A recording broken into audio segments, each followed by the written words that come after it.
Hard work, work. There you go. Forward! Hard work, hard work. Hard work, hard work. Hard work, work. There you go. Forward! Hard work, hard work. Hard work, hard work. Hard work, work. There you go. Forward! Hard work, hard work. Hard work. Fall in. Hey, good morning. Y'all know what it is. It's me, your boy Trey, and you're rocking with your favorite vets on the next First Formation Morning Sports Talk. So come on and fall in as we get to talking about what's getting ready to go down, how it's about to go down, and all of that. So, of course, if you pay attention to the titles and stuff of the posts when they get ready to put them out, and when I set streams for the show, we were supposed to have Josh Boyd and Jaquan Wooten on this morning. Unfortunately, they're not going to be able, so we'll push them to next week. But we're going to continue to roll along, so be sure to tap in and tune in next week, in which you'll see as we get Josh and Jaquan from the Fort Campbell team. But of course, continue on. A lot still going on in sports conversations. Hope y'all tuned in yesterday as we talked to the NBA brain trust, and they divulged some information and just gave a couple of things to let us get a peek under the hood of what the NBA got going on. But as we transition into military basketball and military sports in general, right now, this weekend, of course, Band-Aid is going on. That's the softball event that usually pits some of the best softball players across the military spectrum against one another. So, of course, matter of fact, I want to make sure to tap in with some of them, get some of their top people, just like we do with military sports, and invoke that same thing for softball. Additionally, if y'all not paying attention, if y'all haven't been checking it out, the AAU men's and women's Battle of the Crest is about to go down in just 37 days. That's the tournament that's going to pick. If you got a cat card, ID card, and prove that you are connected to the service in some way, form, or fashion, then you may be able to get down. That's going down in Orlando, June 7th through the 9th. Of course, if you want to be a part of that and aren't already, be sure to tap into one of four people. That's Wayne Walcott, T. Morris, Michael Fess Richardson, or Colton Ray St. Cyr. Any one of them four will be able to put you in the right direction. As I talked about just the other day, 21 men's team so far has said they was getting down. 7 women's team is getting down. So it should be a joyous event there. But be sure to tap in, of course, as we get closer and closer. We're going to reach out to them, see if we can get them back on the show so they can talk about what's going forth. So, hey, there's going to be a lot of talking, but no more talking. Let's get to proving, to get in between them lines and show what's up. As y'all see, the street champions, CS, Columbia, South Carolina military basketball. That's the team to beat. The street champions. You got some of the conference champions. You got the only one that won't be there is clearly without a doubt that won't be there is the NBA champions. But you got the conference champions. Some of the conference champions show up. It's going to be a good series of tournament, of course. Real quick, talking about these MLB, Major League Baseball scores. Yankees lose to the Mariners last night by the score of 1-0. Colorado Rockies fall to the Arizona Diamondbacks 6-0. There's something about them sixes. Minnesota Twins face off with the Houston Astros. Astros defeated 8-2. New York Mets get the dub 4-1 over the Philadelphia Phillies. The Cincinnati Reds, Boston Red Sox face off 5-4 in favor of the Reds. Milwaukee Brewers and Correction. I don't know why I was about to call them Toronto Blue Jays. I mean Chicago Blue Jays. The Toronto Blue Jays, Milwaukee Brewers 4-2 Milwaukee. San Diego Padres, Miami Marlins 2-1 Miami. The Cincinnati correction, the San Francisco Giants, Pittsburgh Pirates. San Francisco wasn't victorious. This one, Pirates get the win by the score of 9-4. Atlanta Braves, Oakland Athletics 4-2 at ATL. Cleveland Guardians and the Orioles 12-4 for the Guardians. Matter of fact, I will be in Atlanta hopefully in what's this June? Oh, in just about 2 months. I should be tapping in there, saying celebratory type situation.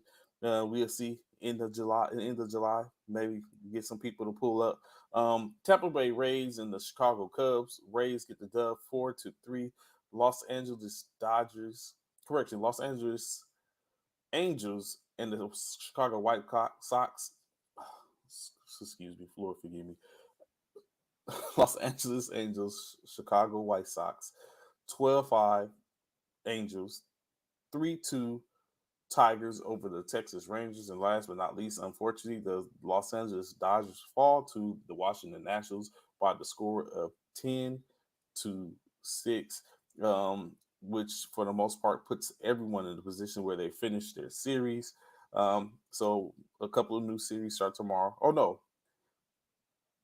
Only have 7 series continue on to tomorrow to determine another sweep of teams in their series and go on to bigger and better things.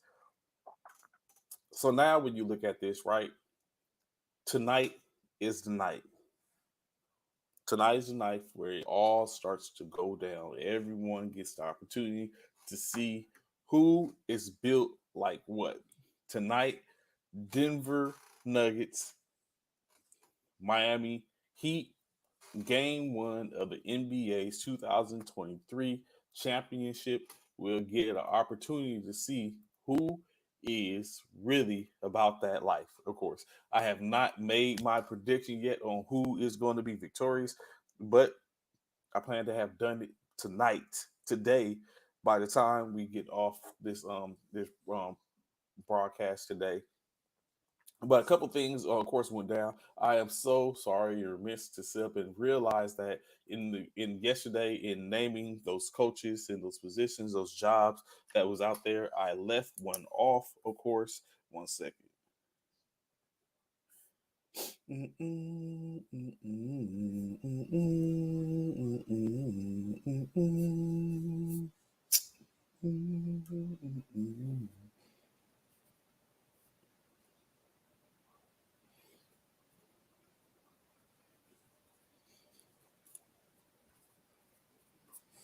Oh, sorry. I'm so sorry. 1 second. But yeah, so basically,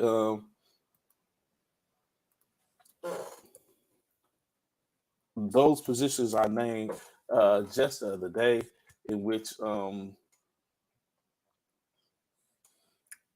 I left out one particular job in which I felt so bad for, because it's like, how could I have done that? When you look at it, just starting at the beginning of the season, when you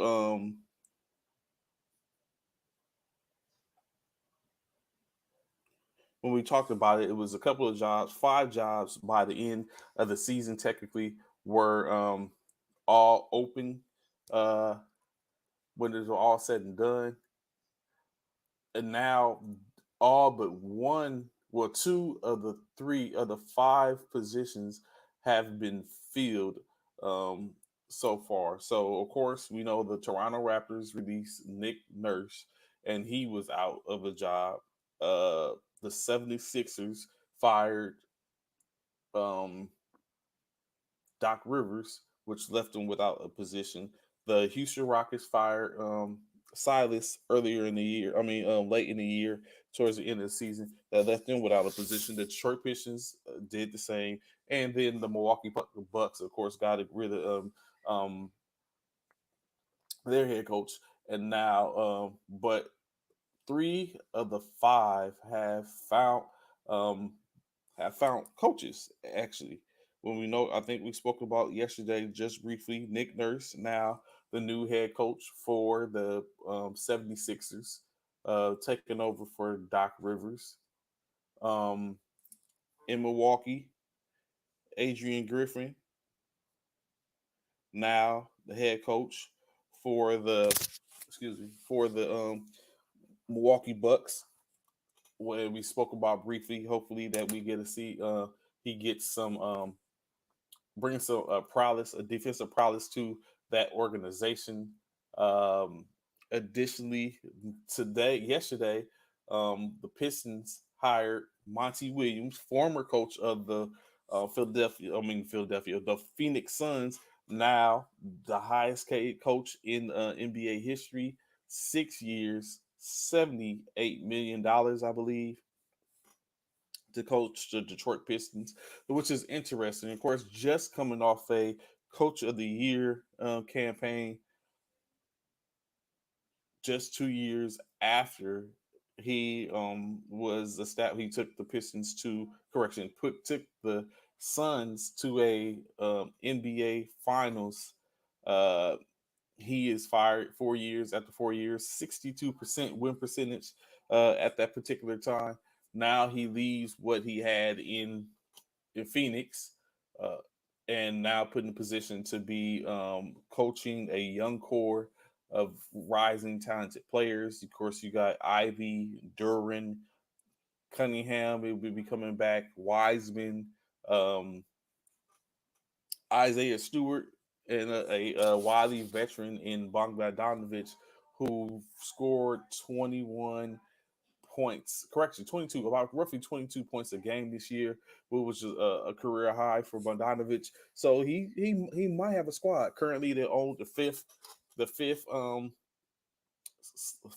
fifth slot in the fifth spot in the NBA draft at the end of the year. So it could be a situation to where um, Detroit might be able to make a little noise uh, going forth. Still two jobs that's out there. However, like I was saying, that being the Suns and the Suns and the Raptors still remain, in which we know from what we've heard as of late, um, they were broken down to as three coaches, four coaches. They was broken down to five coaches technically. They was broken down to five coaches, in which Nick Nurse has been given the job in Phoenix. So I mean not Phoenix, in Philadelphia. So we know that he's not going to be taking that job. Still remains the Phoenix Suns, one of their assistant coaches, um, a coach out of Toronto, Doc Rivers, still remain as front runners. So one of them three. So the expectation, probably as the dominoes continue to fall, will be out soon. We should be seeing who is the Raptors and the Suns next head coach. So six positions put out there now. A new six coaches in a new spot. Out of the six, of course, first time head coaches in Adrian Griffin, and I actually think that's going to be it. I don't think they're going to probably. Well, it could be. I won't do that. Emil Duque in Houston now.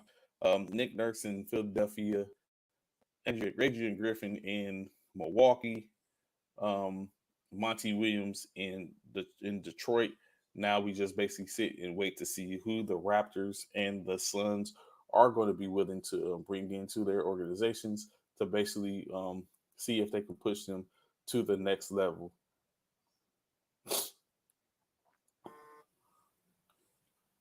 But I mean, it's going to be interesting. It's definitely going to be interesting. My take on it is, I honestly think that Doc is probably going to get the Suns. Or maybe, you know what? No. You know what? I got a dark horse. I think I got a dark horse. When it's all said and done, I honestly believe and potentially think that one second. I honestly think and believe that it may not be Doc. I'd be surprised if it's Doc. Honestly, I actually believe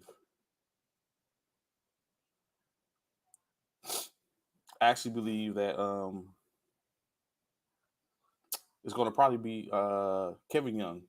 It might be Kevin Young. Kevin Young might be get the opportunity to coach the Phoenix Suns. I think Ishibai is going to basically keep trying to keep it in house. He's going to allow. He wants to build that rapport in there, and with his organization as opposed with the fans, and hopefully by taking the right choice and building the organization by keeping it in house, he would galvanize the fans to feel like this is what it is and they're winning. So I think Kevin Young gets the position uh, out there in Phoenix. Frank Vogel, that was the other person. So I think Kevin Young. I think we're looking at potential Kevin Young. I would be it'd be interesting. Kevin Young. I think Kevin Young or Kevin Young. I just said if not Kevin Young, maybe Doc. Of course. 1 second, real quick.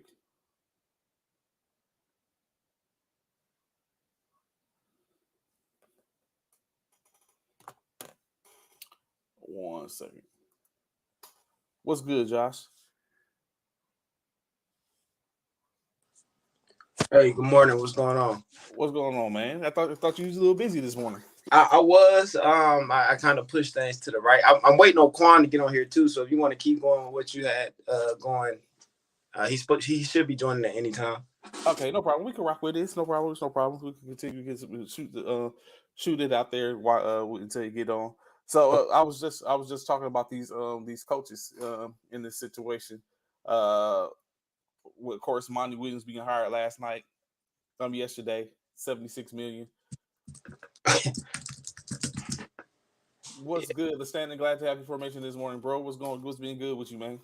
So you know what I'm saying, coaches getting money now. Monty Williams, the highest paid NBA coach in NBA history, 76 million, 6 years, 78 million. I still haven't gave my pick for the Denver Miami game tonight, so I'll be talking about that later. I'll finally make a decision. Go ahead. Oh, correct. It's 78 million. I stand correct. It's 78 million. Okay. So we got that going on. Additionally, when we look at another person has been caught using burners, in which I'll ask you a second in a second, Josh. Of course, the referee Eric Lewis basically has been found or accused of utilizing a burner to defend himself and officials during Twitter posts. And so the thing I look at this is when you how do these people why do people why it's not how because I can understand how why do random people do investigations to find out to see who is who? So he was outed by some people that's on Twitter that basically were able to link and bring up the fact that it's possibly him under the name, I think what was it, Cutcliffe? I know the last name was Cutcliffe. Let me see, hold on for a second. Uh Blair Cutcliffe is the name, the burner account in which allegedly Lewis was using to basically hide his identity and come to the aid and defense of officials and himself during their game. So usually, what would have happened is Eric would have been one of the 12 officials chosen to officiate the games throughout the NBA playoffs, the championship games. Now what is going on is he's not given the opportunity. So now they put him in the position of he's going to sit this one out. Basically, I'm very sure he might be a reserve, but his expectations for him to sit it out due to the investigation to find out if he is or isn't uh, actually Blair Cutcliffe in state. But why do you need to sit up and do that? Of course, going in. Of course, your running mate is here. What's good, Wooten? What's going on, man? How you doing, brother? Good, good. I'm good. I'm good. How y'all doing this morning? Good. It's a beautiful morning. So, of course, like I said, Jaquan Wooten, Josh Boyd, live in effect. Two of the players from Fort Campbell. What was it like this weekend? Now, we set the backstory. Wooten was in the comments during the seeding of the teams for the NBA's championship, in You go which first, Josh. they drew a number 9 seed. 10. 10, correct. Okay, I Yeah. stand corrected. I think we dropped to 9 because some of the other teams. Yeah, Roger that, because someone dropped out. A couple teams. So y'all was a number 10 seed. In state, saying low seed due to whatever reasons, right? So Yeah. before we get into that, what was it like when y'all got there? Actually, what was the ambience? Taking a look at it before y'all started gameplay. What did y'all think of the whole event? So this year, I think this is one of the best NBA finals we've had. Most of them are kind of bright lights, a lot of moving pieces. We didn't have it this year, but I was actually talking to Mike about that. I look forward to having the Gatorade sponsors there because we get a lot of free stuff. We get towels, we get water bottles, we get this and that. But this year, it was more, I'm not going to say necessarily catered to the players, but, we had more cameras. It was kind of more, what do we like? Basically, I got asked that a lot. What do I like? What I didn't like? So it was kind of just more so bright lights. And I like I think it was called Snippet or Snip. I don't know. Yeah, Snipback. I like the fact that we can go in there and watch our games. We can snip clips during the game. That stuff was nice to me. Okay. Wooten. Yeah, as Josh saying, all that stuff was nice. Also the atmosphere was great because it was more basketball than I feel like a show type thing. It was more like an actual basketball tournament. Like previous years, it was basketball, but there was a lot of things off the court that you had to go to, that you had to do. This was more get to gym, play, and it was more like it was great because you had teams from all over too, and it seemed like every team bought some type of crowd or something. Or if Army was playing, there was an Army team supporting the Army playing, or if Marines playing, there's Marines supporting the Marine team playing. Another thing I liked was the schedule. It wasn't too many back-to-backs. We had breaks in between. We had time to go eat. We had time to rest for a second. In the past years, we might have a game an hour later, maybe an hour and a half later, and that's where you start getting your injuries and stuff like that.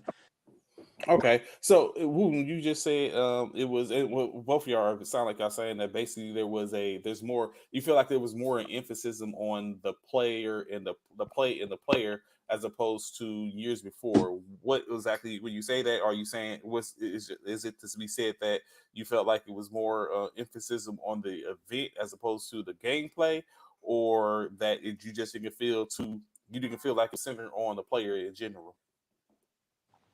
So I feel like this year was more of, like I said, more basketball. It was more like there wasn't really too much going on outside of basketball. I know they had the opening ceremony the Friday, which we personally didn't make it to the opening ceremony on Friday because we got there pretty late. Pretty early on Friday morning. Okay. And I believe everybody that was in Kansas, that was in Wichita that weekend, was probably there from military basketball because every hotel was sold out.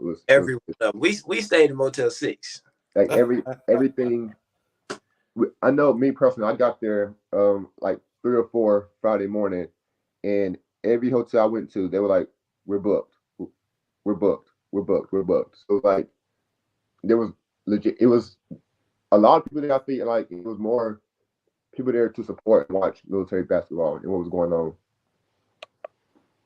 Okay, so that you gotta be quick on the trigger. You be like my man with almost got it. Yeah. So you gotta plan accordingly. So of course, besides that, and having to stay in Motel 6, I mean, some to Motel 6, if some of them are a little more upgraded nowadays. But besides, go ahead. What you say, Josh? They left the light on for us. So you'll say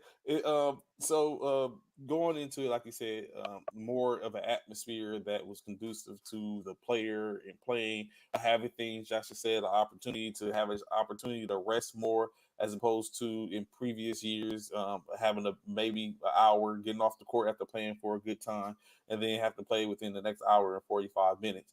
Snip backs, you basically said was a great tool.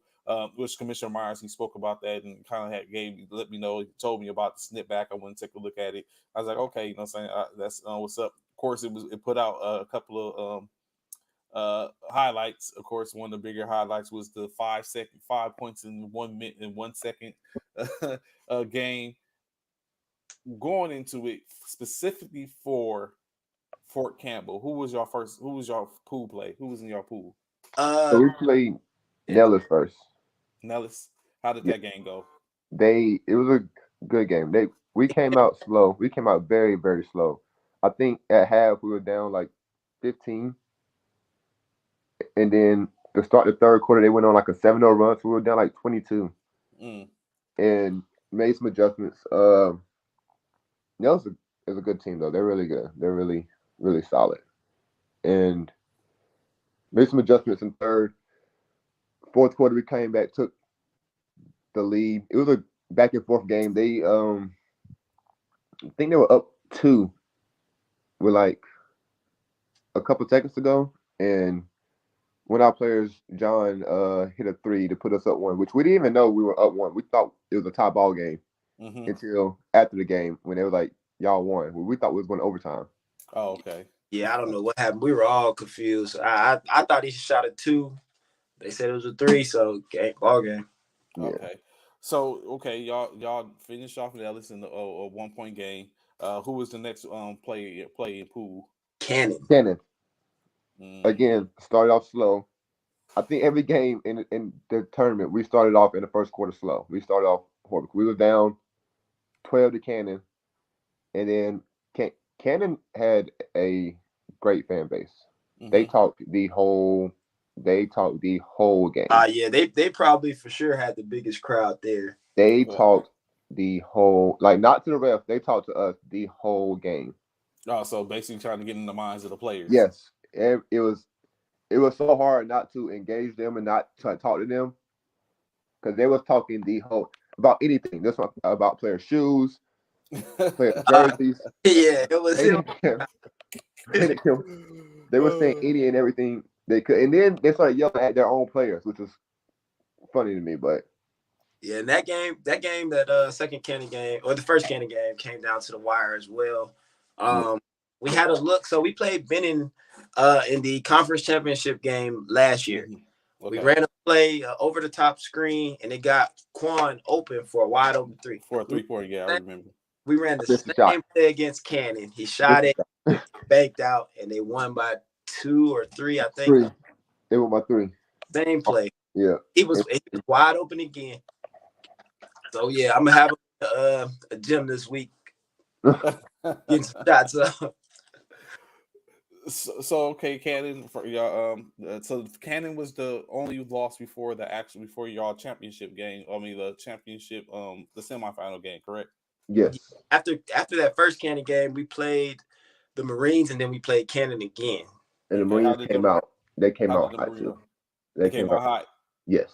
Yeah, they have. I can't remember his name, but they have a shooter. He was lights out. No, I don't remember his name. I just know his number was number 20. He was like, he was catching and shooting. He didn't even think about it. He just caught it and just shot it. So his stroke was nice. He, no matter what, he all in rhythm. Yeah, it was like. The then we played Cannon the second time, and the adjustment we made the second time was we had Hendricks and Ryan rotating on, I think his name was Matt. Yeah, number 13. So they would take turns. Like one would sub in and guard Matt, and then when he got tired, the other one sub in like guard Matt. We just the first game we played them, he gave us 44. 40, yes. A 40 piece? 44. And it was the quietest 44 I've ever seen. Yeah, he doesn't say a word, and it was somebody, even his teammates was like, he didn't score 44. Like, yeah, he scored 44. And then the second game, I think we held them to like 23. So Okay, so definitely a difference. So in the second game, right? What was like besides Coach Parker made the adjustment, gave a couple of guys the assignment to basically trying to hold him down and put him. Was there any difference? That was that enough? Like I guess when you said he gave y'all 44 in the first game and held to 23. That's a huge disparity. Um, was there anything else that helped in that aspect? We yeah. and Also, we had to um, get down the court and play our game. Okay. yeah, I I think think bring it to us the first time, and we kind of just sat back and watched it happen. This time we contained the role players, we slowed him down, and we pulled it out. yeah, I think the first game we got caught in playing their game and their style of basketball, and Definitely. um, him. It was so crazy because before we played the first game, we was like just containing the role players. It was like Matt and the big guy. I don't know the big guy name. They was like they're gonna get theirs. Nobody else that first game scored over 10 points. It was Mm, just Matt. So going into it, we was like, if the role players, the second, like if the role players get off, that's like okay, we just can't let him have 44 again. mhm. Definitely. And by us having to rotate on him and also having somebody, because he was guarding one of our players named Scoot on offense, we tell him like attack him on offense, make him work on offense. Work. 'Cause I think the first game we was letting him relax on like Hmm. defense a lot, so he was saving all his energy for offense. So it made like the other guys try to beat us, which Okay. the other guys are good too. It's just they didn't. I don't think they were able to sustain the same like energy and play of style that he was. So in the first game, like I said, he got 44. Was the rest of the his supporting cast getting off too, or was it just him No, strictly? nobody else scored over 10 points. It was him. Okay. It was And the just him. second game, they didn't answer the bell. They didn't pick up when y'all slowed them down. So they had some players that scored, but a lot of Cannon plays are backdoor cuts, and it's so crazy because they'll walk like they'll cut out, but they're walking cutting out, and then they're backdoor like really, really fast. So if you're not paying attention, it'll catch you Yeah, catch you off off guard. guard.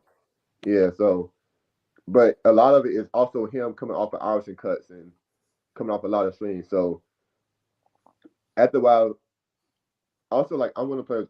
I start to learn the play names. So like once I start hearing a play, I see action. I'm like, okay, this is what happens. So I'll tell my teammates like, hey, he's about to do this or he's about to do that, and we got in front of a lot of the streams a lot. Like we weren't letting him use the actual stream. So yeah, I think it throws off their pipe play. And a couple of other guys, I don't think they really knew what to do after. But overall, it was still a close game until I think like the fourth quarter. We kind of pulled away, but then they came back too.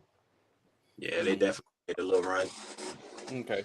So next up, it puts y'all in. Well, you know what? We're gonna pass for a second. So back into the NBA tonight's games. Of course, we know the Miami Heat will be taking on the Denver Nuggets in Denver. Of course.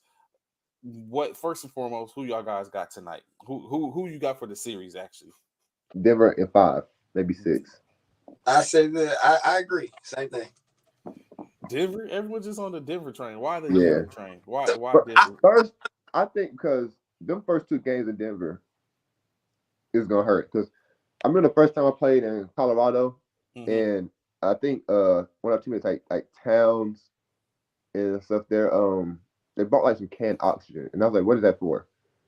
I remember being out on the court twice, and I was Windy. gasping for air. Like it's so it's so hard to play in Denver. I don't think Miami's going to end with them having like injuries, like ankle injuries. I think their ankles might not hold up, honestly. Mm. And then Denver's just different. Their role players like their role players are like great. They got a great supporting cast for Joker. Yeah, they were the number one seed, and I didn't have them on my radar at all, and Same. I didn't see them making it out of the second round. Mm. And yet here they are, number one seed in the NBA championship. Yep. So do you think, in your guys' opinion, do you think that the Miami Heat are going to need all 5 players and then some to even stop Jokic? Do you think is it possible to stop Jokic? I don't think so. He's I gonna. I Yes. think he's gonna get a triple double. I think he's gonna get a triple double. Every game, he's gonna average a triple double for this season for this too. Probably. Nah, I don't see that I happening. because I think outside of Bam, I don't really see anybody else that's guarding him. Because I feel like he's gonna have Kevin Love running too much. And is it Cody Zeller that plays for Miami? I think it's Cody. Yeah, I don't see Cody doing that with him either. If you guys were the coaches or even on the squad, what would be your plan to try to slow down Jokic? Since you said you can't stop him, how do you slow him down? Don't double because the Lakers tried that and it was giving open shots. I think you have to, as our coach would say, contain the role players. But it's hard. It's hard to contain the role players whenever you're trying to double Joker and you're leaving Caldwell Pope and Michael Porter Jr. open for 3 balls. So I And didn't know what to do. they ran that screen a lot. Like when they played the Lakers, they ran that screen a lot to get the 2-man handoff between him and Jamal. Yep, him and then they brought AD out, so they had no rim protection. I think maybe 1 or 2 games they brought Vanderbilt out, and he was the switch man, and he ended up on Jokic, and AD could protect the rim. I think they may have did that one game and didn't go back to it, and Yeah. I don't know why. So that was really the only thing that I saw that slowed him down. So what would you think would be the Heat's in your guys' opinion? What would be the Heat's keys to success to, let's say, not we want to, 1, to get a game in Denver, and 2, to be able to win the series? I feel like winning the series is kind of out there because Jimmy gonna have to go for a lot. But I don't know because I feel like Aaron Gordon might guard Jimmy Butler better than Grant Williams did. Because I don't know what Grant Williams was really doing. Well, they came close. I mean, he started something. One thing we've seen, you can't talk to Jimmy. If you start talking to Jimmy, then you're going to start allowing others. But of course, you got to take in consideration Martin and and Vincent doing their thing.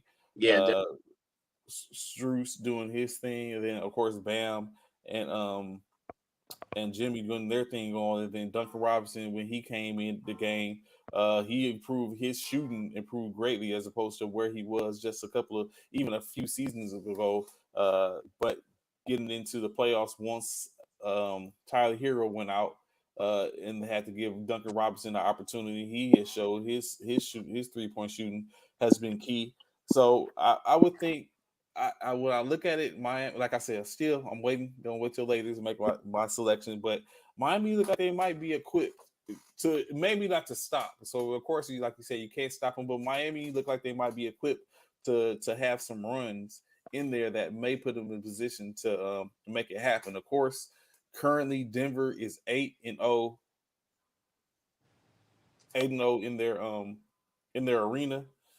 But then when you look at them being away from the arena, there is pretty bad.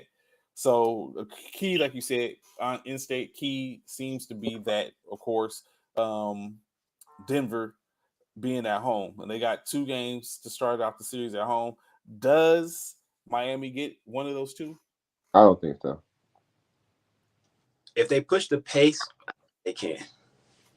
Which is going to be hard in Denver for them. Yeah, definitely so. And I also feel like if Tyler Hero comes back, he might mess up the rhythm that chemistry. They have. Yeah. Because Tyler Hero kind of demands the ball in his own way. way. He does. But he gives them 20 points a game, I think. So yeah, and then Tyler Hero is pretty effective coming off the bench. So I mean, if he coming off the bench, he might be effective. You got what Coach Walcott saying, got dogs on the show. So moving back in, switching back, flipping over the other side to Brown, the other side, going back into the NBA, y'all's semifinal game. Who did y'all end up playing in the semifinals? Luke. And that game was a game. So yeah, Coach Parrish, and congrats again. yeah, we went down there with 7. I think the only thing that I didn't like this NBA Finals is we didn't have a trainer. Like I don't know if we were supposed to bring our own trainer or what, but we didn't have. I know previous years there was somebody that was there for medical stuff.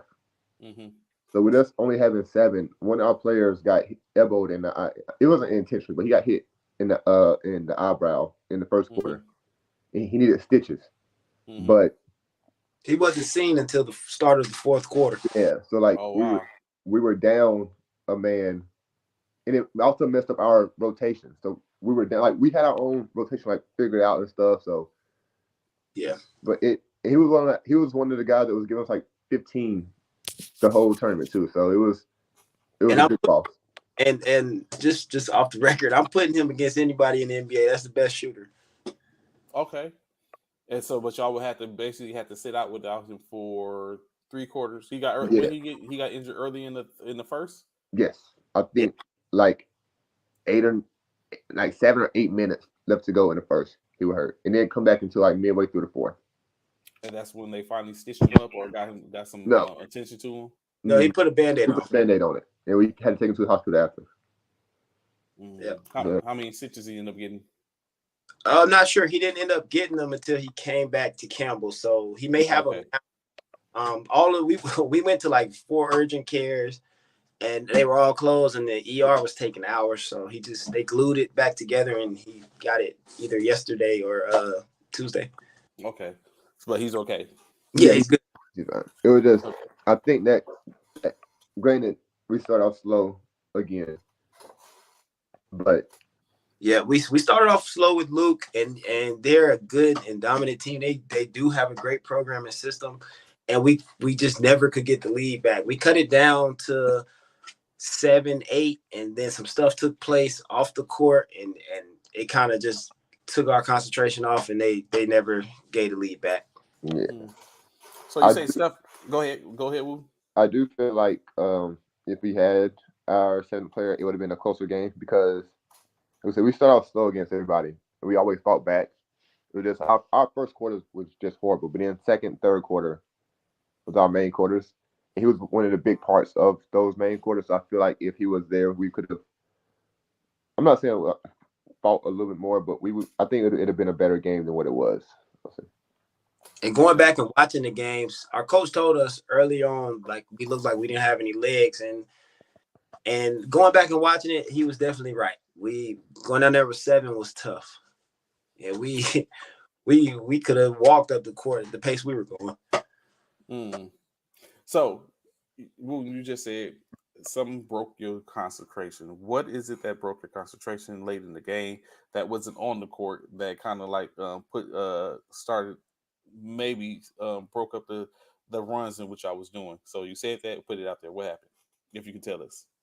I think it was more of Josh because I was focused on the game. Honestly, I don't really know what happened. I just know there were some back and forths. Between our and the table, I'm not here to name drop. I'm really here to get everybody on the same page. Maybe down the road, everybody can come together and hash it out. But it was between our coach and pretty much the table. I don't know what it was about. I just heard the bickering going back and forth. And we had some issues with one of the refs as well. He kind of said something that was unprofessional to us during the game, which he came and apologized afterwards.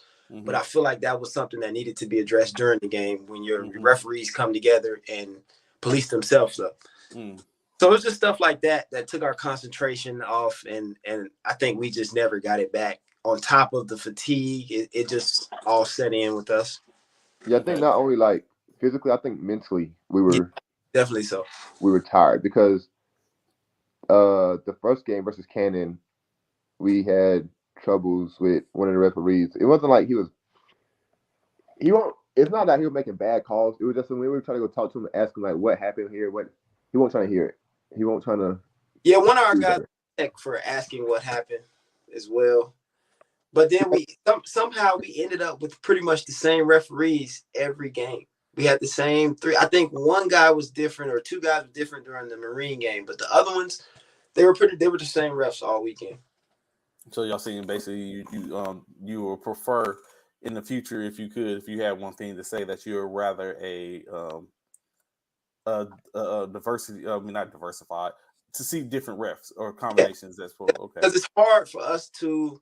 I mean, I guess if we got different refs, we would have to adjust our game to them. But it's kind of like a stigma now. It's like we're refereeing the same team. We know how they are, and Fort Campbell kind of already has a stigma in the air. We're kind of like the Detroit Pistons of the NBA.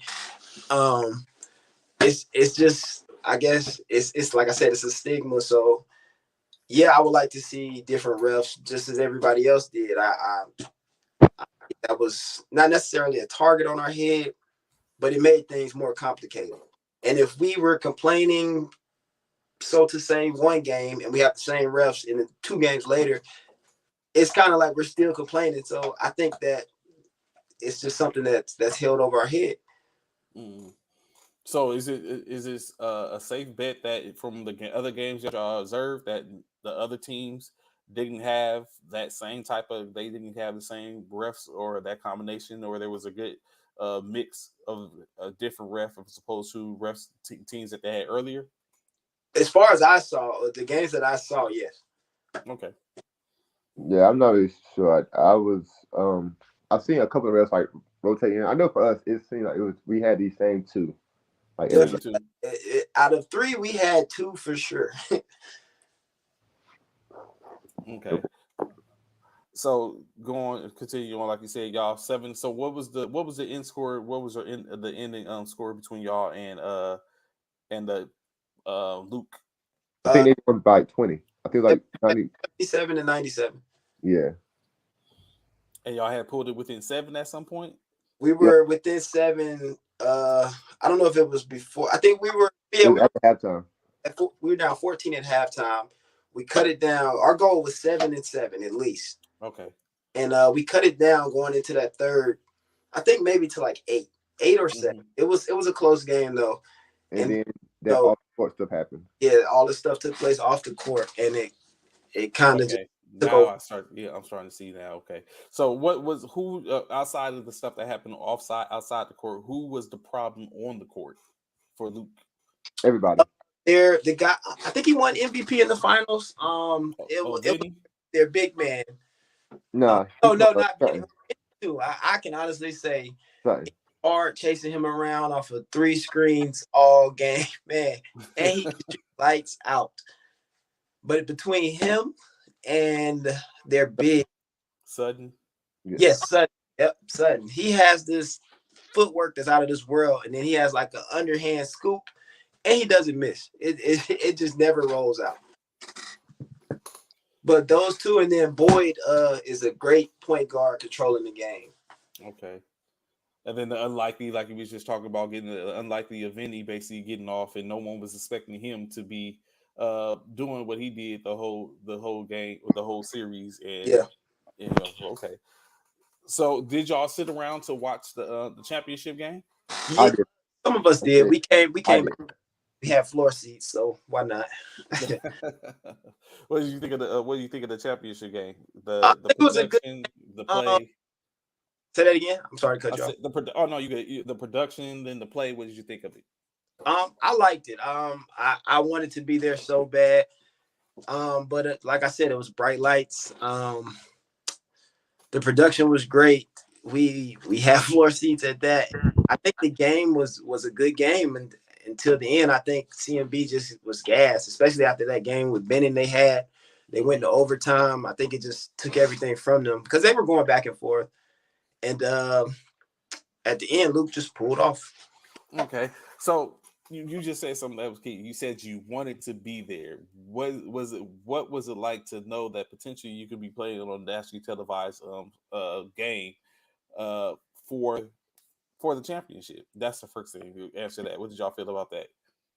That was our goal this weekend. We took a game. My slogan for the weekend is "We're not here to talk." Okay. So we like I said, we ran into problems with the ref. I told our coach during the Luke game, just cut it, man. We're not here to talk. Let's play. So our goal was to be there, and this was our year. Not last year, but the year before, I think it was 21. We lost to Luke, and Luke ended up winning it all again. So seeing that happen twice hurt. It hurt. And so, what about the like you said, the lights? Was it? What was y'all feeling about the lights? Was it any at any point during the week that y'all were maybe a little overwhelmed, overcome by it, and then to get back into it, or especially for that championship game, I'm sure because it's televised. So, what was the difference as opposed to any other games in which y'all played during your NBA system and y'all being a part of the NBA? Say that one more time. What was the difference in the lights? Like you said, the big lights and stuff like that. Okay. So knowing that we, a lot of the games, we were going to have a lot of eyes watching, it kind of puts a hammer on your back. It's like you want to be perfect. But then I know for me, I had a few games where I missed some crucial free throws at the end and stuff like that. People are watching and it's like, oh, well, he's not clutch. Or, you have all the thoughts that go through your head. But we didn't make it to that last game, so I can't really speak on how I would feel in that situation. But I can say prior to that game, it was we couldn't make too many mistakes because of the slow starts we came out with. So I was hard on myself a lot. I might not have showed it to my team or anything like that, but I definitely was twisted in my head. Yeah, I know versus Nellis, the first game, I missed 2 free throws to put us up 2. And then their big came down and hit 1, and it put them up 1. And I think we went to take the ball out, and something happened, and I wound up fouling. We turned it over on the inbound. Yeah, I wound up fouling the guy, and that was my 5th foul. And I'm thinking, I just lost us the game because they about to go down and hit 2 more free throws, and I missed my 2. But then they luckily they missed 1, and then we came down and hit the shot to win it. But to me, I'm thinking like people just saw me lose this game. For us. He said people just saw you lose a game. Yeah. And then versus Cannon the first time, I feel like it was a great game all around. So like people are watching a great game. And then that second game we played Cannon, not only like in like watching like online in the stands like that. Like there was a point in that Cannon game where I think I scored like 6 or 7 straight. And the whole time coming down, I'm talking to like Mike Myers. Like I'm having a conversation with Mike Myers on the sideline. Like I don't know what I was saying. I think I just kept saying 10 seed over and over again. I just kept saying we're the 10 seed over and over. They count us out. And I love it. Yeah, you think I was counted out for the 10 seed? Let's get into that quick. So I watched the show yesterday. Everybody said I had Campbell. No, they didn't. I don't believe it. I don't believe it. And I think, I think Coach Ace, because Coach Ace called whenever, after the whole season come out. No, he actually told me before the season come out. He was like, I think they got y'all ranked really, really low. Mm-hmm. And he was like, I understand like y'all didn't really play a lot this year, but he was like, I don't think y'all are seated as low as they have y'all seated. And even before we played, he was telling me like, it's like I feel like y'all about to upset a lot of people, and to me, I feel like it wasn't really an upset. Like we don't like people say we upset Cannon. I don't think we upset Cannon. I think we just to us it's not an upset. Like we know who we are, and for us to lose by 3 in the first game, and people still say we upset them is to me is wild because like it was like we showed the skill gap that they think is there is not really there. Like it's not what people think it is. So when you look at that, right? So in layman's terms of basically when you look at from the logical aspect, you have a 9 seed or a 10 seed. Y'all was a 10 seed, and then y'all was a 10 seed. So in the aspect of that, anything above y'all is considered upset when you get the dub. Yep. But at the same time, when you look at it, like in which was said, let's take a look at what we have right now. Miami Heat. The Miami Heat. You had the Los Angeles Lakers. that basically the same option. You know, what I'm saying so, and which was said, I believe it was said during that.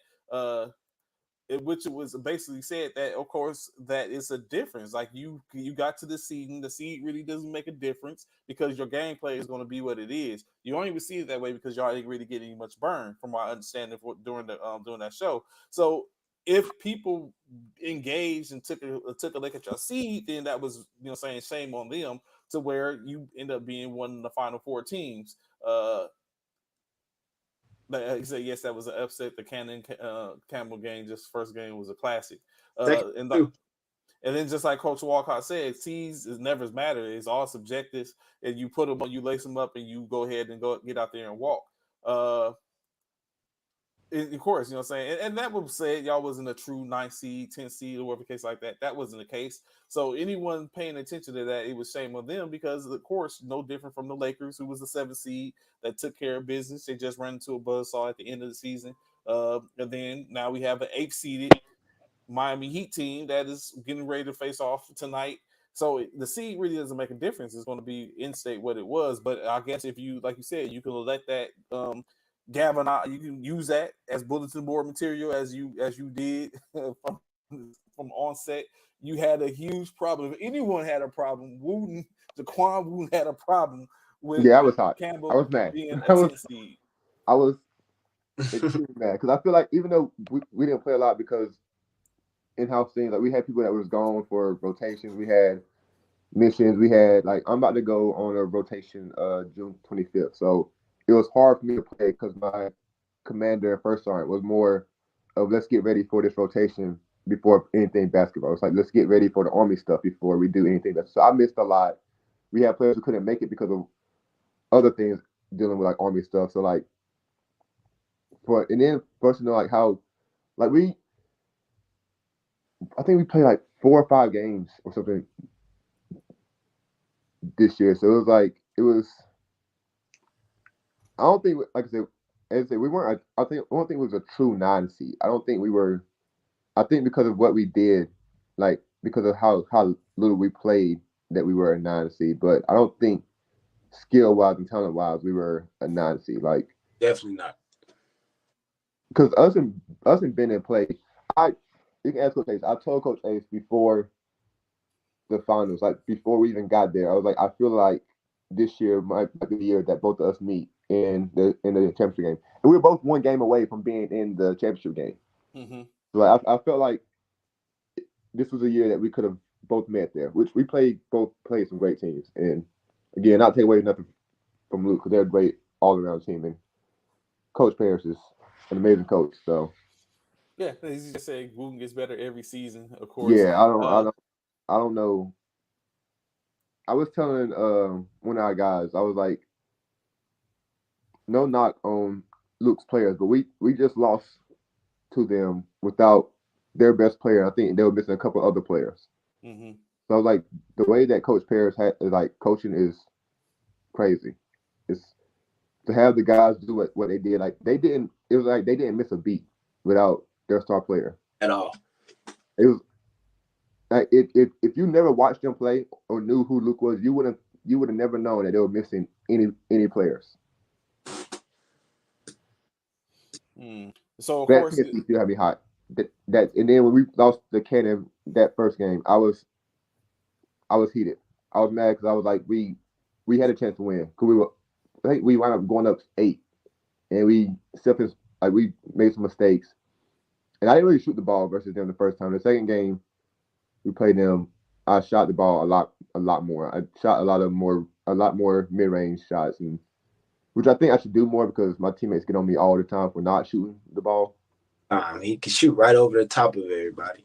Yeah, and I just don't. I just look the pass and think the second game. I think that also helped us a lot because I made their big men like step out a lot more by shooting the mid range. And Josh coming off of a string is ridiculous. Like him, as fast as his double cross is, it's crazy. So I think they helped us out a lot, like making our own adjustments and seeing like not only what Coach was telling us to do, but we saw things on the court that we could adjust to ourselves. Okay. So of course, Simp basically said he wanted to smoke he's Let's looking for set it up, Simp. And you know it's crazy. Simp used to be at Campbell with us. Here's the reason why he wants it. Of course, to answer your question, Simp, on Pluto TV in roughly about a week, so maybe sometime next week, you should be able to go back and catch those games or that game specifically. So be just check out Pluto TV, download the app, and be on the lookout. See the NBA military basketball game championship game on Pluto TV. I'm not sure if it's just that game or if it's the games in general, but that one will be on Pluto TV in about a week or so from the commissioner. So going back in, he said y'all up by 11. So in state, say it was a good tournament, wouldn't y'all say? Y'all was. I mean, of course you didn't like the end result, but for a team that hasn't had that much burn, could y'all be satisfied with what the outcome was? No, not at all. Okay. We were there. We were there to win, no matter what. We went there. We didn't accomplish the goal. Okay. Yeah, I don't think we were satisfied. I think a lot of people were shocked to see us there. I don't think we were shocked there. We went into it after that second game versus Canada. It was like we got two more. So it was like we didn't say like who we're playing. We didn't really. It didn't really. We knew who we were playing, but we weren't focused. Like, hey, we're about to play Lou. We got two more games to win, and we went in and started thinking like win every quarter. Quarter by quarter. Yeah, it was more except for the first quarter because we knew coming out we always. I don't know why, but we start off slow every game. So after that first quarter, it was like win the second quarter, win the third quarter, win the fourth quarter. We just try to win every quarter, no matter who we was playing. So will the team as a whole be playing in the AAU Battle of the Crest in July, or will I y'all? would be gone. I personally, Okay. Yeah, I'll leave June I would be 25th. able to make that either. So I think we're gonna sit this one out. We'll be back when the season starts. We're gonna hold it down. As far as I know, we're gonna hold it down till Jaquan gets back.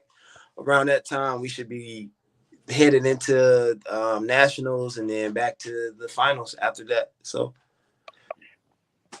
Okay, so basically you have well, I guess the names haven't came out yet, so of course it's still waiting on that as the NBA is going to have their All-Star weekend in Oklahoma in September. So of course we looking standing by looking to see who's going to be on that roster. Like I said, the next up is the Battle of the Crest. Will y'all be going to traveling over to Orlando to check that out, or that you say you just gonna sit out all together and just wait to see what the streets say after the games? yeah, I'm gonna just check Wayne's post because I know he gonna come with it on Facebook. But yeah, I know for sure we'll probably sit that one out. Some of our guys may play with someone else, but as far as me and Quan right here, I know we won't be there. Yeah, I will be in Germany, probably driving trucks. Ain't nothing wrong with that. Yeah. Gotta go put in that work, of course. Yeah, I gotta actually be a soldier. That's funny. So switching back, flipping it back on the other side, making sure we get a little Brown and Chris to it. Victor Wembanyama. Unicorn. Well, we've had a unicorn already. Chris Porzingis. Matter of fact, let's speak of that. Victor Wembanyama, seen as the most highly touted prospect in years, in a long time, all time, as they said. All time is crazy. As all time is, all and you time just said a unicorn. You say offensive player? No, I said like calling the best one all time is like crazy. Yes, best on prospect all time. Josh just called him a unicorn. We had a unicorn before in Kristaps Porzingis. Yeah, it's crazy because I was talking to one of my friends the other day about like that, and I was like, I don't think Kristaps he's not bad. I don't think he like lived up to where people thought he was going to be, but before his injuries, before his like I think it was like his like ACL, he was doing good. He was actually doing really good, but I don't like Victor in San Antonio. No, why is that? Because all the stories I've heard about Pop and like how he coaching, the way he is, I feel like it might crush the guy's spirits. I thought he was gonna go to Charlotte, And then when I seen that Portland had a chance to get the number one pick, I thought if he would have went to Portland, it would have been crazy. Like for him and Dame to like play together, I think that would have been wild. So, of course, was in saying that, like you just said, if we think he would have been better suited to be in Portland. Yeah, It, I think him in Portland would have been, or Charlotte. Him and LaMelo would have been crazy too. okay, Haley says he think Wemby's going to be a good player, but to be a top player ever, I think grown men are going to start locking them up. So, what do you say in that? Of course, we know Victor Wembanyama is a little light. What do you No, think? I think he's gonna be good, but I think when he play against guys like Giannis and Joker, and I'm not gonna say Rudy Gobert because he don't really have an offense, but other like big like Joel Embiid, like I think he might go. They're elite, but and I think a lot of people forget about Chet too. I think Well, everybody, I had because I was just about to bring Chet up next. I Chet, think you know a what I'm lot of saying? people forgot about Chet, and I think Chet's Yeah. gonna be good too. But But I now think they're going to be both be competing for Rookie of the Year. yeah, I think they'll be good on offense. Defensive wise, I think they're gonna have to like get a little more weight because the guys that they're guarding are like huge. Like So does the weight is the weight going to make a difference? Being you a low post player, does the weight make the yeah, difference in your opinion? yeah. Because Nellis has a dude. I don't know what his name is, Yeah, but he's solid. is a tank. Like I remember one play he was holding me, and I was like, "Rev, he's holding me." And it was like, "Get him off of you." I'm like, I'm trying. It ain't working. Like I don't know. Like, dude is solid. Because I think weight definitely plays a factor, and it throws you off from getting to your spots. Like it makes it difficult for you to get to your spots. Like um, sometimes, and then on defense, you might get in foul trouble just because like the way that you're trying to battle like with them. So Shout out to Haley. He said they beating Campbell by 40. He's talking about Set giving it 40. set it up. who is Haley playing for though? That's Hood. I mean Cavazos. He plans to play for Cavazos. So Oh yeah, I forgot they changed their name. yeah. So the ideal is that Cavazos is going to be playing in the NBA next year, and that he plans to play for Cavazos. So you might be seeing them, maybe. But 40 Haley, crazy. yeah, I don't know, Haley. 40. He said 40. Um, so like we just said, okay. So we're moving on. But what about anyone else in that you got the Thompson brothers, you got Scoop. Is there anyone else to be talked about in this upcoming draft outside of Wimby? Honestly, I think this might be one of the least talented drafts. I think. Least talented? Yeah, I haven't really Grady seen. Dick. He's another one from Kansas. Yeah. Yeah, but he's inconsistent. He's really inconsistent. Who Grady? Yeah, because a couple of games I watched him where he like disappeared. So I feel like I think after Victor and Scott, I think it kind of like drops down. So No, I think you got to keep Scoop in that top running as well. yeah, An elite guard type play. I just I, Um, don't know, I just don't I really don't like Victor in San Antonio. I was hoping he went anywhere else besides San Antonio. somebody from USC, UCF is a grown man. We'll see when it comes out. All comes out. We never know. It might be so. The ideal is that Grady Dick's a shooter. The ideal is to, of course. I guess what I get caught up is that everyone just believes that Victor is going to go number one, but he may go number one, right? But is he going to stay in San Antonio? Is there a possibility, do you think, for there to be some willing to dealing to where he goes somewhere else and San Antonio gets something that they feel like is better suited for them? They're not Um, trading for him. They're Vic, not. Vic is staying in where he's drafted. He's staying. Yeah, I think the only way they trade him if they're getting somebody like Giannis or Kevin Durant or Steph Curry, something like that. Other than that, they're not trading nothing at all Well, if they do, I'll be very shocked. But I highly doubt that they would. Mm. Because So actually, he's projected to be like the best thing in the draft since like LeBron. So I don't think nobody's trading anything for him at all.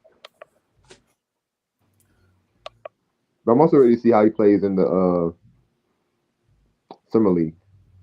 okay, true enough. Yes, summer league. If they play him, he might play 1 or 2 games in the summer league, and then they power Yeah, him he down. probably not gonna play too When you many look, minutes. when you look at that, think about what happened with Chet playing. He played summer league a little bit, then he ended up playing it's a couple of runs during Yeah, the Drew League. the Drew League and the pickups, and Yeah, of I think course. I think he ruined that for everybody now.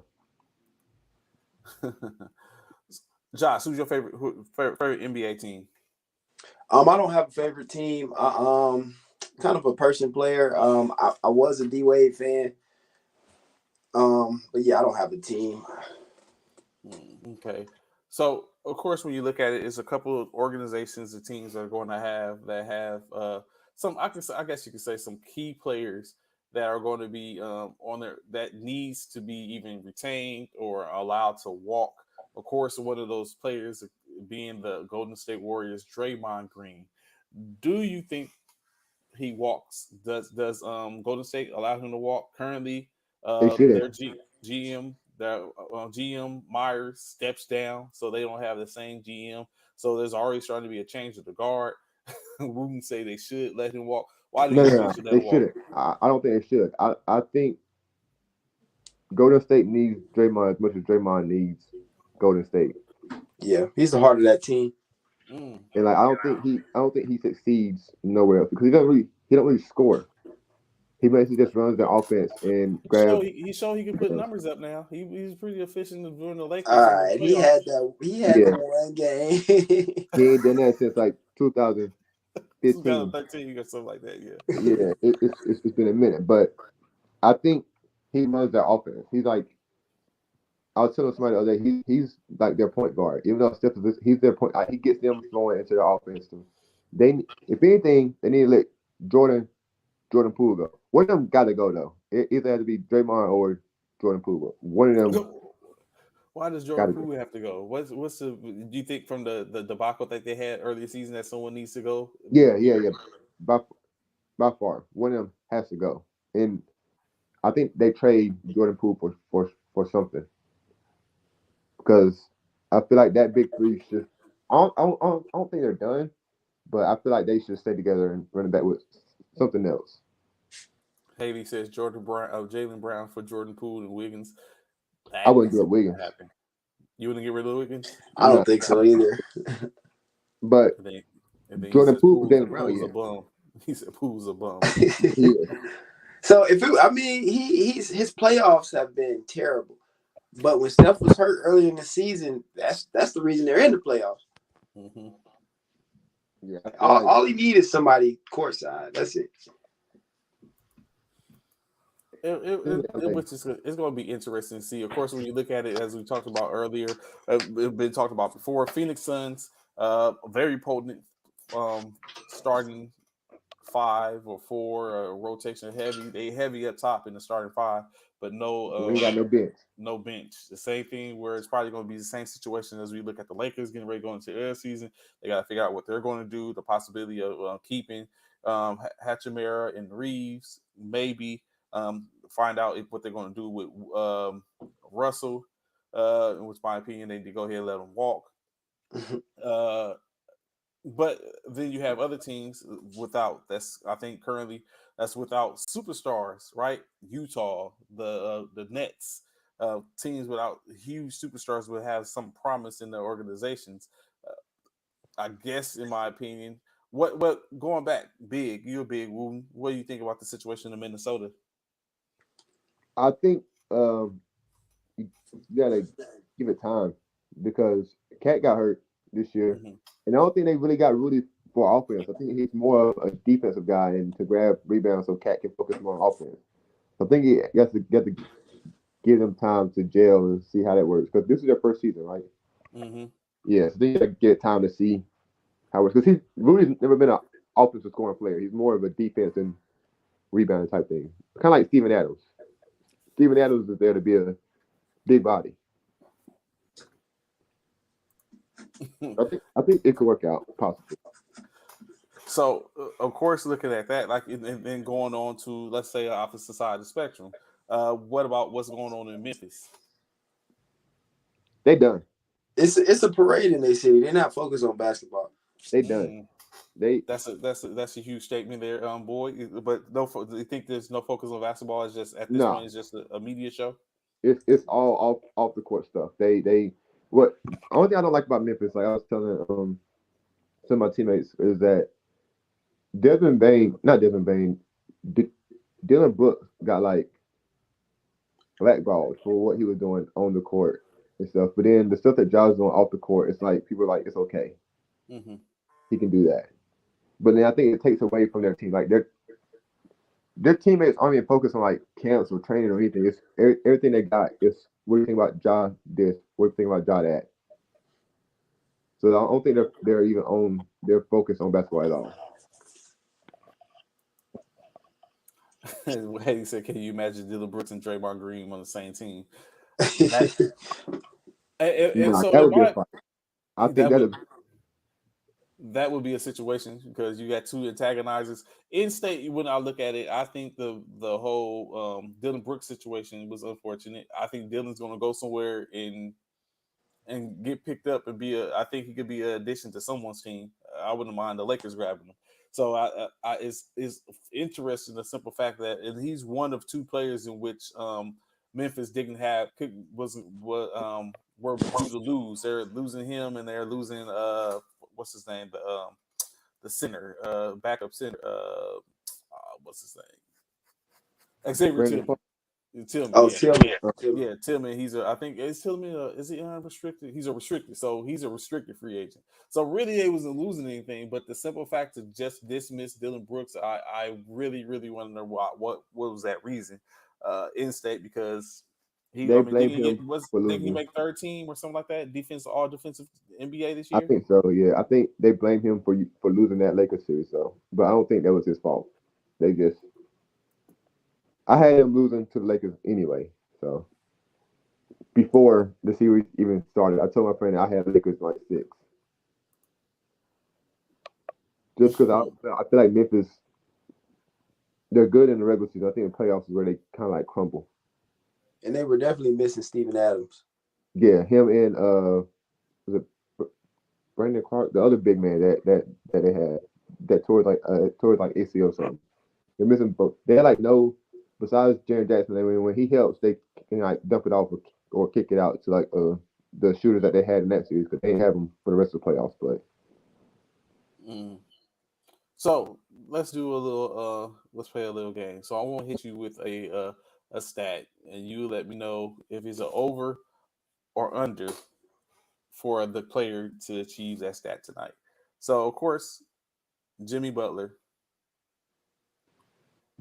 7-point average. He goes over and under in rebounds tonight. 7 rebound average over under tonight for Jimmy Butler. I'm taking the under. Yeah, I'm going under. 6 rebounds. 6 assists tonight for Jimmy Butler. Over and under. Maybe over because I feel like they're gonna make him get off. Yeah, I was gonna say that. 6+. 6+. So 6+. So going under on the rebounds, keeping them off the. Is that because they're keeping them off the boards, or Jimmy is staying away from the boards? Yeah, I think he's gonna like try to conserve his energy. Yeah, I think he's not necessarily staying off the boards. He's just gonna get out rebounded. Haley said he's going over on both of them due to he's going to play off 42 of the 48 minutes. Nikola Jokic. Over. everything over. Whatever it is. Oh no, because he's averaging 30 points. He's averaging roughly 30 points. He's averaging 13 rebounds. He's averaging 10 assists. I got him getting a triple double. It might be a 30-point triple double. You think he's dropping a 30-point triple double tonight, Woo? In game 1, man. Oh no, y'all tripping. And he's at least getting 25, 10, and 8. At least 25, 10, and 8. 25, 10, and 8 for him tonight. At least. That's the like minimum. I can't, man. I don't know about 30. 30 is tough. It is. That's for him to drop 30. Do you realize what the rest of the team is doing? Joker over 45, 20, 20. Bam is in trouble. That sounds like some. Oh no, I thought that said traps. I was about to say, yeah, that sounds like traps. No, that's Courtney. 45, 20, 20. Bam is in trouble. Is Bam in trouble tonight? Is that? Yeah. He gonna have his hands full. It's crazy because like, Bam is my dog. Like, I know Bam personally, but yeah, he in trouble.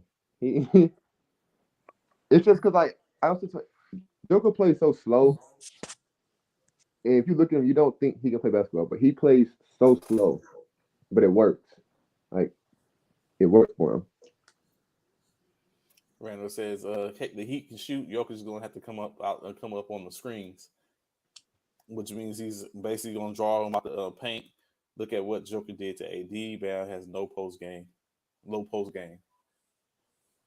Yeah, and Bam been looking like he's been scared to score lately too. I talked to some of his people, and I was like, I asked him like what was going on, but he's been scared to like play, or so not play, but like to score. He hasn't really been looking to score a lot. So looking at the some key things, of course, the almost at the Pistons.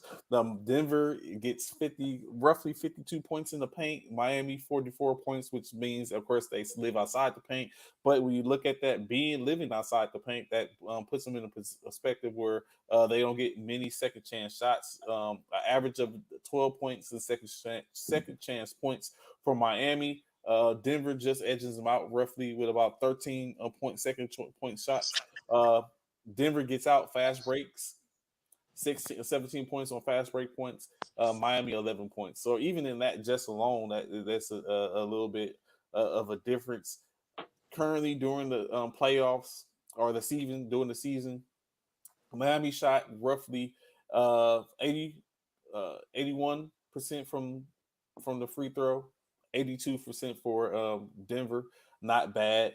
3-point percentage, however, is pretty close. 39% for Miami, roughly 38.6, 39% you could say for Denver. So they're pretty matched there. 49% on field goals for Denver, 47 for Miami. Turnover ratio of turnovers, 12 turnovers a game, 10 for Denver. Miami scoring roughly 112 points a game during throughout the season. Denver 116. So they're pretty. When you look at the stats statistically, they are pretty even. Yeah. But I just think Denver's a better all around team. Like I like Murray and Joker over Bam and Jimmy Butler, and then the supporting cast. I like Denver's supporting cast over Miami's supporting cast. Mm-hmm. Even though Caleb Martin is tough. Pick it up. Yes, he's showing. He's showing. It's crazy because his oldest brother, was one of my college coaches. Oh, really? Yeah. He has a twin that plays in Charlotte, correct? Yes, he has a twin that plays in Charlotte. He has another brother named It's Coach Martin. His name was like Rashad or something like that, and he was really good himself. And when he told us who his brother, he was like, my brothers are the Martin twins. I'm like, who is the Martin twins? And he showed us who they were, and I was like, okay, these guys tough. And then when they got drafted, I was like, okay, I didn't think he was gonna be like this in Miami. I actually texted him during Game 7. I'm like, your brother's hooping. He was like, nah, my brother's going stupid right now. I was like, yeah, he is. So statistically, when you look at it, right, you look at leaders. I mean, which doesn't make a difference. So you know what I'm saying, but for the sense of content, leaders, Nikola Jokic leads his team statistically in every aspect. He's 35 points for the game, for the season, 35 points. Jimmy Butler's 38 points. Bam in rebounds, roughly 10 rebounds average. Jokic 15. Jokic in assists, 12 assists. Jimmy Butler 6. And then even blocks when you have Jokic is average roughly, of course, averaging the 1 block a game. Kyle Lowry just a little bit better than that. But in 4 statistical categories, Nikola Jokic leads the team. Can a team win with that? I mean, they've been winning, but can you win for this 7-game series with that when you're seemingly, when you look down from the stats aspect, you're evenly matched? I don't think Miami have enough to play with Denver. I think they get 2, but I don't think, as Courtney said, I think it's a mismatch. It's a mismatch everywhere. Are the 2 in Miami? I think they get the 2 in Miami, but that's about it. Maybe if they don't win, if it's 2-0 and Denver wins that first one in Miami, then it's a wrap. It might be in 5. So if Miami was able to get, let's say, game 1 in Denver, We have a series. What does that set them up for? Then we have a series, because then going back, if they get at least 1 at home, then it's a 2-2 series coming back to Denver. But if they go down 0-2 and then lose that first one in Miami too, then It's over. Yeah, it's done for. I would hate for them to get swept in the finals, but I don't know. Denver's, and I don't know if Denver's losing anybody, like any key players. Talk about for next year or this year? Yeah, I don't think they're losing anybody. I could be mistaken, but I really don't think they're losing any of their key players. They are. They just paid Michael Porter Jr. So Bruce Brown is an unrestricted free agent. He's coming back. Out of those, so they losing. Bruce Brown is unrestricted. Thomas Bryant is unrestricted. They ain't using him. Jeff Green is unrestricted. Reggie Jackson is unrestricted. He DeAndre going Jordan to. is unrestricted. Ish He Smith going is to. unrestricted. And then Zach White and Colin Gillespie are both restricted free agents, but they're rookies. So I think they bring back Bruce Brown and Jeff Green. The other guys, they don't really play, so they don't. I don't think they really mind letting them go. But I think. They say if Miami was to win the first 3, he's still taking Denver. Yeah, fact. I don't see Miami winning this series at all. Like, I don't. Nobody saw Miami making it this far, so I'm not counting them out. And the only reason I say I don't see them winning this series because they almost choked. They almost choked that 3-0 lead versus Boston. Do you think that makes a difference? Yeah. So put Campbell in the same situation against. Let's go with Luke in 7 games. If that was the 7-game series for y'all, the opportunity to go to the championship, do you think y'all could have won? Y'all could have won the series too. Yeah. Campbell wins 4-3. 4-3. Yeah. He said Luke. It's going to 7 though. He got to get off, man. He got to get off the show. So you say Campbell wins 4-3? No cap. Yeah. 4-3. 4-3. In a neutral site though, because I ain't traveling to Luke back and forth. If we had the same chauffeurs and stuff, the transportation they have, then that's different. But if like this weekend we had to play Luke 7 times or 7 possible times, I think we take it 4-3. 4-3. Okay. That man says sweet. That's crazy. I wish we would have had a 3rd place game for the like against Benton. That would have been nice. That's another thing maybe we could add next year, that 3rd place game in between that because it was like a 5-hour gap between the quarterfinal or the semifinals and the finals. Yeah, but they also had like a TBL game. Yeah. That game was people was wrapped around they had a TBL game. That was the semi-pro game. Yeah, I don't know if Simp is still on here, but shout out to him, man. He was outside signing autographs. Autographs, like he LeBron James signing jerseys and everything. Like, see them talking about third place game. They definitely getting swept. Haley is over this more than goodness. I hope they do make it next year, man. I hope they're back in the NBA. That's something else I'm gonna touch on too before we get out of here. Whenever. Go ahead. So I don't know if our coach is still on here, but I want to just shout out to him as well, because he missed 2 big games. Like that second Cannon game, he wasn't there. My little brother actually helped coach that game for us. Okay.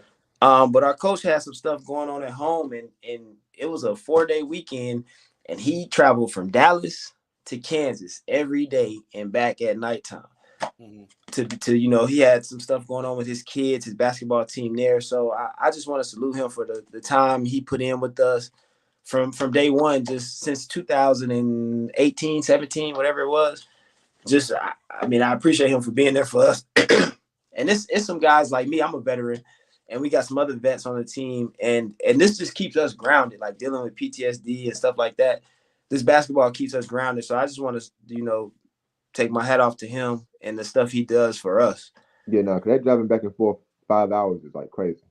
Yeah, and then a lot of people, gave him, a lot of, I don't want to, for lack of better words, they just gave him a lot of mess on the side for him not being there. But we, as a team, we understand where he's coming from, because some of us have kids, so we know what it's like.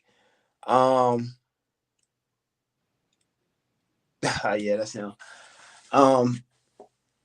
But again, like I like a lot of teams are out of the NBA for a reason. And I feel like, man, at some point, everybody has to put their pride to the side and just come together collectively so we can make this a better foundation. Because again, like I said, this keeps me grounded. I play ball here and there, but seeing these guys, talking to these guys, it brightens my day. It keeps me level. So like Haley said, they may be coming back next year. I hope they do, man. And a lot of teams that's not in it, I feel like it's a lot more political than it should be. Let's just play ball. So Yeah, hopefully, again, everybody put their big boy pants on, put their pride to the side, hash it out, settle their differences, and we can continue to grow. Yeah, with the whole like Coach Paul thing, I know like a lot of people were like, why isn't he here? Why isn't he like he left y'all high and dry? But it's like he got kids, he has a family. Like me personally, if my child needs me, I'm leaving. I'll come back, but like if my kids, like my daughter is before anything. Granted, she's only 7 months, but if I ever get a call like, "Hey, she needs you for this," I'm going. I'm not hesitating. So for him to go and then come back 5 hours later is like he drove after our Cannon game. He left after I think we played Cannon at like 6 or 7. He left after our Cannon game, drove back to Texas, and then drove back the next day. The next day. So like he didn't really get a lot of sleep either. Like so for him to have to go there, get his son, coach his son too, watch his son play, and then come drive back another 5 hours back again is crazy. And then he plays a lot. Like he plays a lot. He does a lot for us. He does a whole lot for us. And like Justin, I think a lot of teams, I think it's really politics. Like it's not even like players. It's more of coaches and something that get into it. Like us players, we just play. Like we just want to. We don't get caught up into the whole. We're not here to talk. Like they did this, or this person did this. Us players just want to play. So like, when teams are not in the NBA, and we're seeing like our friends like their bases aren't playing, and we're like, why aren't y'all playing? Like we don't know. We just know that we're not in it anymore, or stuff like that. Like and it makes it harder for some of these players to get like recognized what they do. Definitely so. Okay, and so I feel like they thought we were going to get on here and just try to blow things up, but that's not what we're here for. We want to make it better, just like they do. At the end of the day, just so everybody can have an outlet. Because there's some great guys in military basketball. Paul is top 5. So I'm going to come back to that. So I'll ask this question: who is? Because I see Coach Parker and Coach Walcott going there. Who is the best coach, hooping coach in military basketball? Paul. Coach Parker. Coach I stand Walcott, on it. You 6'0", you 6 foot, Coach Hunter.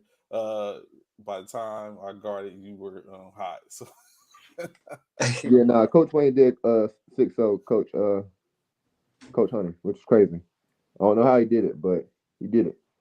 And when somebody goes 6 for 6, it's a wrap. They're in that zone. I feel like Coach Walker though.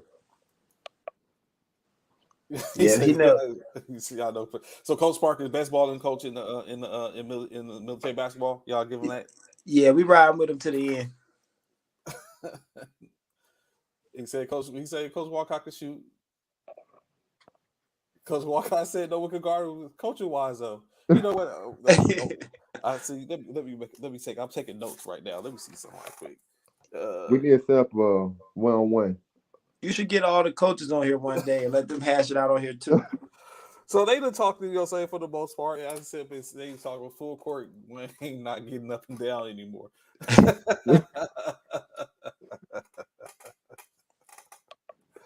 Oh goodness. I think they all on here reliving their glory days. So, but but definitely, shout out as Coach Parker was just saying and speaking to, he greatly appreciate, y'all basically the shout out and giving that, and basically sharing that, of course, and putting it up to let it understand, as it's been plenty of the whole time in which I've been doing this, roughly over a little over a year now, close to 6 months. I mean, a year and a half. I've always heard certain names in reference to coaching. Of course, Coach Walcott, Coach Parker, being a couple of those coaches now. Of course, Coach Paris being those coaches that it's others, of course. You got Al Mayon, Commissioner Myers, and a bunch of different other coaches. Coach Anderson out in Pendleton, Coach Red. A bevy of coaches, but some of the names in which I hear that's resonating from the newer, from y'all's generation and stuff like that, have been the Walcotts, have been the Parkers, of course. I think Uriah in the sense of here and there. So, I mean, to hear that, to be able to sit and hear that, I'm very sure is very gratifying, even if to say the least. And so, of course, he greatly appreciates y'all, obviously, as y'all, of course, appreciate him as a coach, because it takes a lot, especially from a coaching aspect. I tried my hand at it a little bit for my semi-pro team, in which we had some other stuff going on too. So it's tough. It's hella tough to sit up and do that, to vote, especially when you got to wear a couple of hats. So. And they do it on a consistent basis and continue on and everything. So I'm very sure they're appreciative of that. And they get a chance to talk about it a little bit here and there, as Coach Walcott and Coach Parker are speaking, talking on it, in which, I mean, true proof is in the pudding. He said he's 6'0", Hunter, and then got Walcott at the end of it. Oh, well, no. I stand corrected. Walcott 6'0" Hunter, and then by the time Parker got there, he was like, it was too late. He was already in his bag. So, it works that way. It happens that way. But I hear a lot of conversation in reference to Coach Parker on that court. So yeah, because he'll suit up. Yeah, he definitely doesn't mind. He has his jersey every game, and we tell him to sit down. Yeah. Well, like he'll bring it, and but I'm gonna play him right now. Someone got to come off the booth. Yeah. So, with that being said, I think that'd be a fair point to go ahead and close that out with that admiration that y'all just had for Coach Parker speaking on it. Of course, like I said, as I continue to say and continue to speak on it, next up, as we say, next up, everyone's getting the opportunity to showcase something for military basketball. Of course, we had the NMBT. Then we had the NBA Finals. Now, of course, next up, another tournament getting ready to kick off with a large field so far. I hope that field holds steadfast. Against Coach Alex, who said, matter of fact, Coach Alex tapping in tomorrow, so you'll be able to talk about that. And then now, Coach Alex is a coach, a former player. I mean, so it's like, he don't count right now. It's like, so you got that. When Coach Wade Walcott said, Coach Parker got my vote, and Coach James Jones, Coach Ace was as well. The dudes love military basketball on that level. That's unmatched. But to be fair, all these coaches that do this are special. Correct. You know what I'm saying? That is Definitely so. yeah, it takes a lot of work and dedication to do this. Roger that. Tight game against Campbell in the NBA tourney last 2 years. 2 minutes left. I turn around and got Coach Parker guarding me full court. So, you know what I'm saying? Another aspiration. So, a lot nothing going on. So, you're saying, and not, like I said, not to just to remove anything in which the coaches do. It's just, you know what I'm saying, one of those things, but like Coach Walcott just said, Coach Jones, Coach Ace, a bevy. It's more than a handful, and from different eras, you have people that speak on people's names differently. You have some that don't care for some others, but in state is, you know, saying, I think in general, no one's going to sit up and just put a name out there and say this is what's going on if they're not, you know, saying legitly, if they don't legitimately hold some prowess. I know some coaches don't think some coaches are that good, or, you know, saying don't have a claim of validity or anything like that. And then you have some of the coaches in which they admire come and speak in defense of those coaches. So it's a whole thing. But there are plenty of coaches out there that do this, and you're saying put it in. You're starting to get a new wave and doing things. You just had Coach Alex. Coach Alex just coached in 2 finals, in 2 different back-to-back tournaments. It wasn't able to pull it out, but, you know, saying he was there, so that's got to be saying something.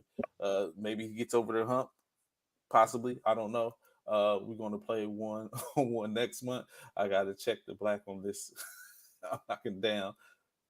Who's new coach is cooking y'all 1-on-1. So, you know what I'm saying? So it's more and more and more. So, like you said, new coaches, and Cavazos got a new coach. Alex said he'd be in there. So CMB is going to be in the building at the Battle of the Crest. Maybe that's a halftime. Maybe, you know what I'm saying? Maybe that's something to put in there, Coach Wayne. Coaches, the coaches that are there get a quick 1-on-1 to 3 or 4 during the halftime breaks and stuff like that, during the game breaks. A little added something. But in any case, you know what I'm saying, greatly appreciate your brothers coming on. Tomorrow we got Coach Alex Miller, of course, in the building. He's going to speak to us about, you know what I'm saying, the woes, the ups and downs of the NBA finals, and maybe even the season. You never know what he's going to be asked. Greatly appreciate y'all brothers coming on and chopping up with me this morning. Of course, always an open opportunity to have y'all back on. Say, hey, he said, I got Coach Walcott say, hey, I got Wooten cooking you. I second that. Challenge. Hey, you know what? Don't even get me started, because Hey, Haley, you know what I'm saying? It could go down, Haley. You know what I'm saying? Let me know. Hit me up. We can make that happen. I got a lot. I missed All Army last year because I had a medical thing that I had to work out. But I have a lot that I feel like I gotta prove to a lot of people that Okay. Yeah, and I think it started with the Cannon game versus their center. Their great guy, great, like, he's a good player. I think that was my first, like, I think he's like the All Air Force center. For me, that was the first look, and I was like, I got a point to prove. 'Cause I feel like me taking that little time off and missing All Army, people forgot who I was. So Wake them up, Woo. Wake them up. Well, how long we gotta wait though? Ain't you getting ready to roll out? Oh, I'm going. Okay, okay. I've already talked to my commander. I'm going. He gonna send me on like TDY. I'm going. I think it's more of a guilt thing for him too, because he didn't let me go last year because of the whole heart condition thing. So he's signed off on it this year without a doubt. So can't wait to get Wooten Camp. We're gonna help you out a lot. So, you know what I'm saying? Okay, Army gonna repeat. That's what it's all about. You know what I'm saying? The camaraderie, the getting together, standing one up. You know what I'm saying? You can talk that talk, but, you know what I'm saying? He's cooking. But, you know what I'm saying? In-state, you know what I'm saying? Iron sharpen iron. You get an opportunity. So all about cross men and women, of course. But so we up out of here. We look forward to talking to y'all. Peace. Wooten, Josh, appreciate y'all coming on, fam. We'll have to sit up and chop it up again during the off season sometime. Okay. So, of course, like I said, it's a Thursday. If my man Bishop was here, he said we got past hump day, day before another weekend. And of course, the countdown to the Battle of the Crest is full in effect. Like I said, if y'all trying to get down, hit up Coach Walcott, Wayne Walcott, as y'all see his name up right now. T. Morris, Colton Colton Ray St. Cyr, or T. Morris, or even Coach Mike Richardson to get informed on how to get into the tournament. Already a field of 21. I don't know if they got a cutoff, but if you out there, you know what I'm saying, you trying to get the squad in, hit them up, see how it goes, see if it's possible. We up out of here. Greatly appreciate you tuning in this morning. Look forward to holler at y'all tomorrow. Peace.